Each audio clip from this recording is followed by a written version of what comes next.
Hey everybody, David the AI Guide here. Happy Sunday, and thank you to our new subscribers this week. Thanks so much, really appreciate it. Please share, like videos with your friends, and ask them to subscribe. We got a lot of great content coming here, and that includes today. Today there's big news, and one of the things we've talked about a lot is that what's been going on with AI has been behind the scenes and not that visible to people. The exceptions to that are Siri, Google Home, things like that.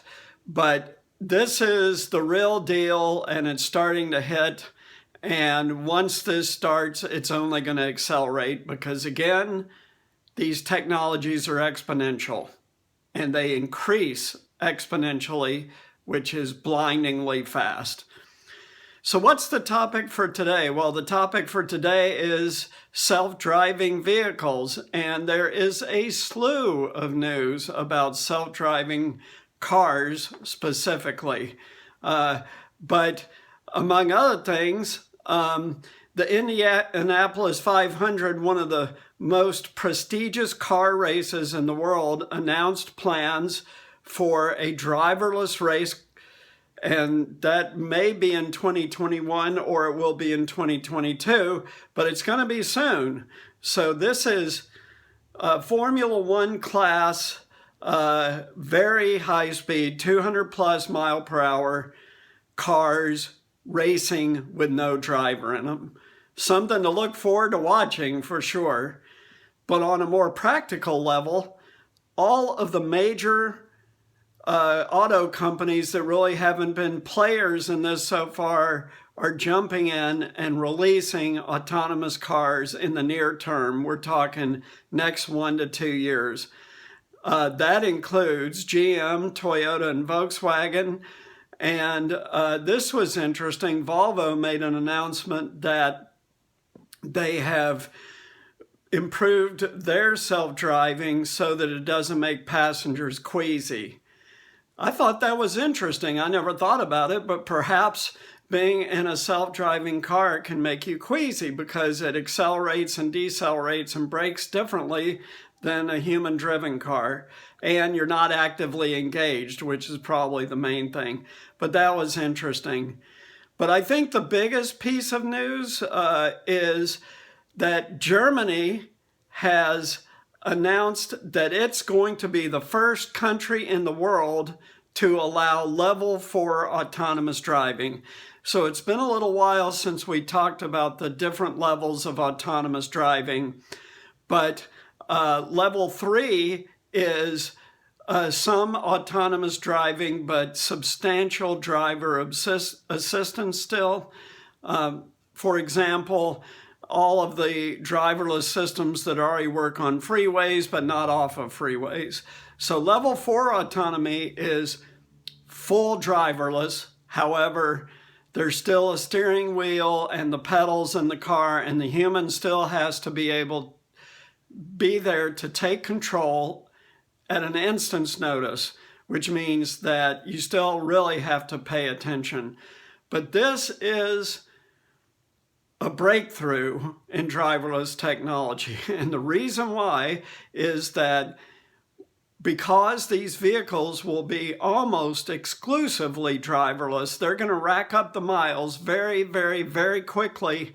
That gets to the holy grail, which is level 5 autonomy, which means an autonomous robo-car will come by and pick you up. There'll be no steering wheel in it, no gas pedal, no brake pedal, nothing. It'll just be like a passenger area that up to 4, 5, 6 people will sit in. And of course, this is going to spill over into mass transit, and there will be driverless buses. The time will come, I was talking with my son about this just yesterday, the time is going to come when the urban centers of the big cities will ban drivers, human drivers, not allow them. And I believe it will be this decade. We'll see.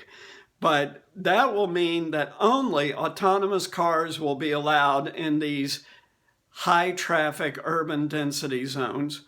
And that will be a game changer. Why? Well, you can get rid of all the parking garages in that area and all the gas stations and turn that into parkland or other productive uses. There's a lot of other trends going on that are going to affect city centers, and we'll talk about that another time. But for driverless technology, this is going to change the urban landscape, particularly with regard to all the parking garages on every block everywhere in major cities.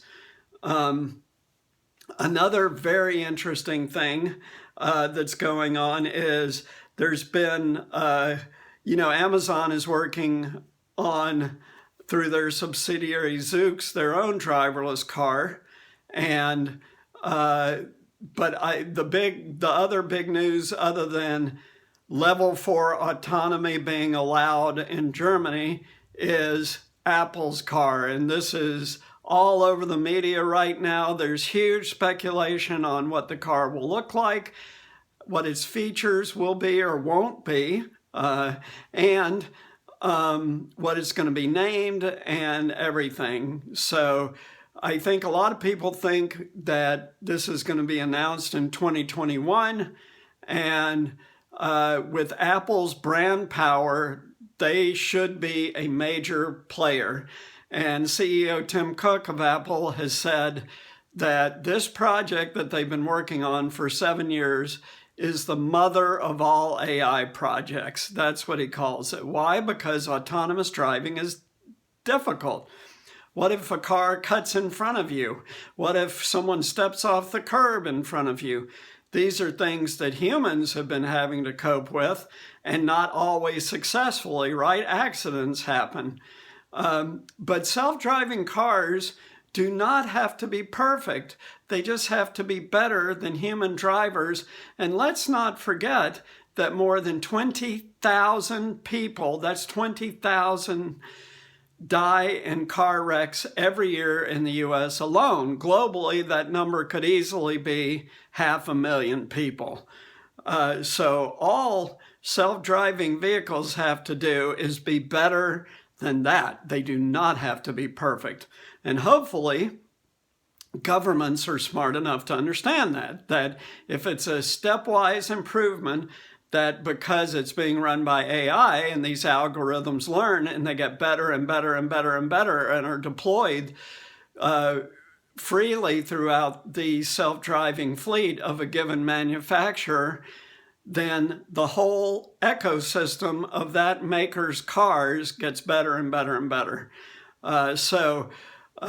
This is really exciting stuff. We're going to see this year, 2021, full driverless cars on the roads, in Germany at least, and it's reasonable to assume that once other regulators in other countries see the data on these vehicles and how things are performing, that adoption is quickly ramped up around the world.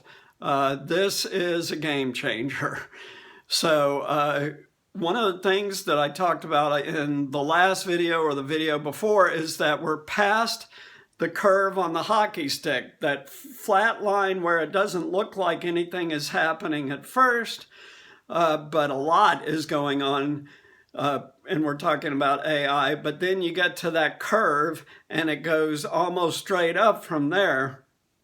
We have passed the curve and are now in the straight up portion where AI-driven vehicles, devices, and home helpers and other things are going to exponentially explode. Exciting time to be alive. We talk about the human impact of this. For self-driving cars, there's multiple human impacts. One is that there'll be fewer deaths on the road, but another is that this is clearly going to affect this decade people who drive taxis and limos and stuff like that. They will need retraining and to find other work. This is a few million people at least. So the other thing we've talked about is that we're going to be providing resources that will be stepwise leading towards a retraining effort. But also, we must remember that all new technologies like AI to date, other technologies have created new jobs that were wholly not anticipated. So